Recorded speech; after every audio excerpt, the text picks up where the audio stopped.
Hello friends, welcome back to my channel. If you are new here, my name is Han and I'm a hand embroidery artist. I specialize in shoe embroidery and I make a lot of tutorial style content here on YouTube, but today I'm doing something a little bit different. Why am I getting Friar Tuck vibes from this hoodie? Confess Robin Hood!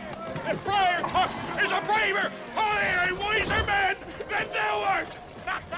A few weeks ago, I had an interaction with an influencer, which I then went and shared on Threads. I didn't post names or screenshots or anything like that, and I'm not planning to do that in this video today because I don't really want this to become a witch hunt or anything. I'm really just trying to spark a conversation and continue off some really interesting points that arose when I posted this situation on Threads. I think this is a topic that a lot of small business owners can relate to, especially in today's day and age, and I think it's really important to talk about this, to go over the reasons I said no to said influencer, and to go over some of the ins and outs of influencer marketing. So as I said at the beginning, I am a hand embroidery artist and I do run my own small business where I embroider shoes, mostly for brides and for people who want them for special occasions. Okay, add in videos of the shoes here.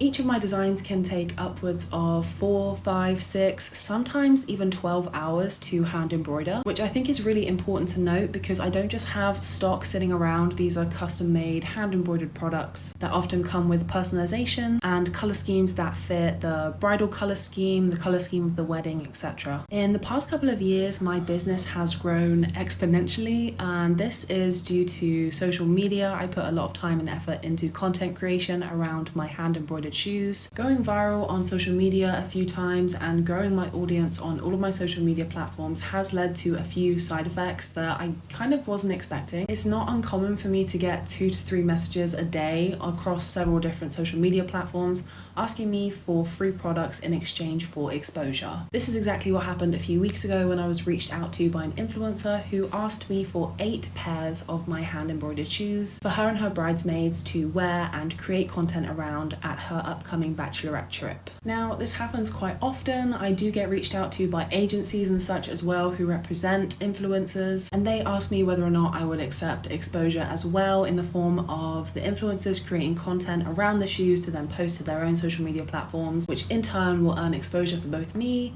and the influencer and my hand embroidered shoes. I usually don't respond to these messages since I get so many every week, but this message really stuck out to me because this lady wanted 8 pairs of shoes. Again, the purpose of this video is not to name and shame, so I won't be sharing or name dropping the influencer, but I will be popping up a screenshot of the first message that she sent over to me. I think it's important to note that in this message, she didn't ask for a discount on the shoes. She didn't ask if I provide affiliate links for influencers who purchase my shoes and then make a cut of however many shoes they sell from the exposure that they give. She was just straight up asking for 8 free pairs of shoes.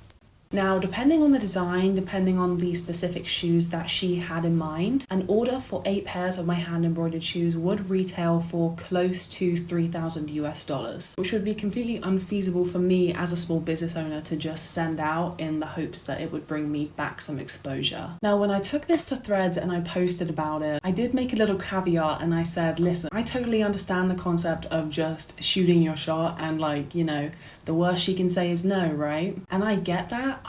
I'm not really of the mind that we should be asking or even expecting free product from small businesses unless they are the ones specifically reaching out to an influencer that they feel like could give them good exposure, if that makes sense. As a small business owner, I have to consider the time, the money, the cost of materials, the shipping cost that would go into an order like this. I think I would maybe have a different reaction if I was maybe drop shipping, if I had some products on hand that I could just send out to her in exchange for exposure. But the nature of my products means that a lot of time and energy and money goes into making each pair of my custom hand embroidered shoes. And beyond the monetary cost of each pair of shoes, there's also the value of my time and the artistry that goes into each piece that I embroider. And I do think that this was overlooked by this particular influencer. A couple of things that rubbed salt in the wound for me was that after the whole debacle went down and after about 24 hours had passed since I first posted posted this story to Threads, I went back in and I looked through all of her social media accounts, which she had listed in the first message that she sent me, and I actually discovered that she didn't follow me on any social media platforms. And then I was like, well, maybe she just unfollowed after I sent her a message and said, oh, I'm really sorry, I don't work with influencers in this capacity. But I did some digging and I was able to find out that she actually never followed me on any of my social media platforms, not on TikTok, Instagram, YouTube,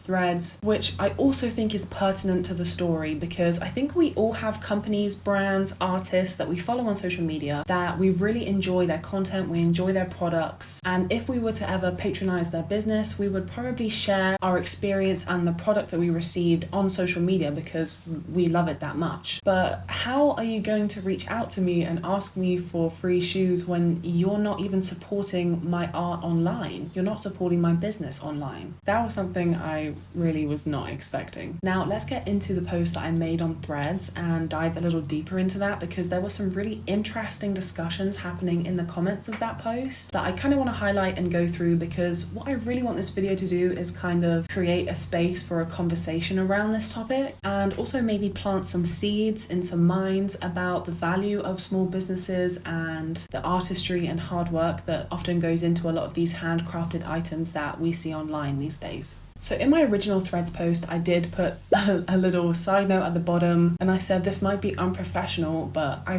kind of just want to vent about this, which is why I love Threads. I feel like it's like Twitter used to be back in the day. And if you know me, you know that I'm like the least confrontational person in the world. Like, this isn't really something I ever do. But I'm so glad that I did take it to the internet and get other people's opinions on it, because I learned so much just in the comments of this thread. I say about 50% of the responses I received to this post were from fellow small business owners who had experienced something really similar to this, which I found kind of crazy, but I guess I shouldn't, considering how many people reach out to me offering to pay me an exposure. So it was kind of an eye-opening moment for me as a small business owner as well. A very small percentage of the responses were people asking me if maybe I just didn't know about the value of influencer marketing, which is not the case. I have worked with big brands in the past, I've done my own brand partnerships, and I also have a bachelor's degree in public relations, communication, and social media.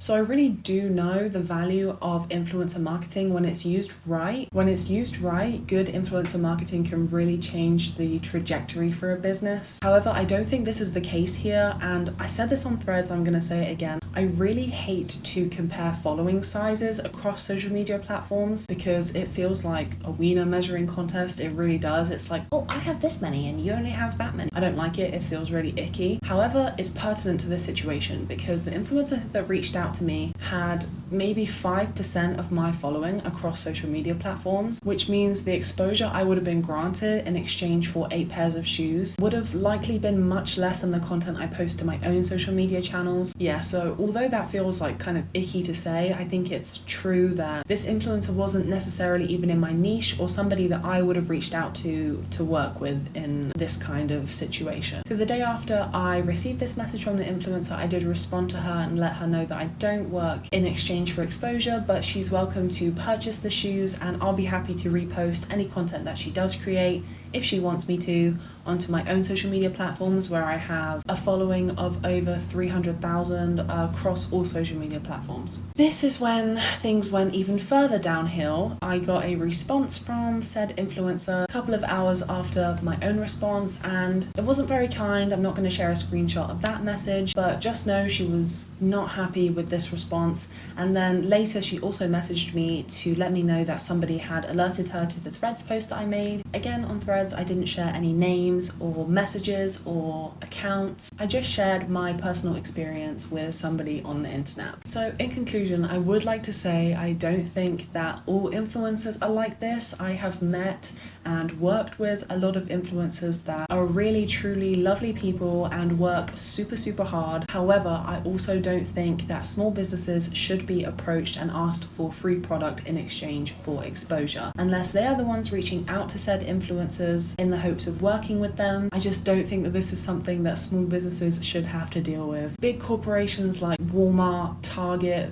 all of those places, they have built-in budgets for things like this. That's why they work with influencers and people on social media so often, they have a certain amount of money to spend every year on this kind of marketing strategy. So it's different pitching yourself to a large company like that as opposed to reaching out to a woman-owned tiny operation like my own. So to wrap this up, I would love to hear what you guys have to say, if you've experienced anything around this, if you're an influencer yourself and have worked with small businesses in the past. Let me know, how did that go? Was it a positive experience? Did you also ask for $3,000 worth of free products?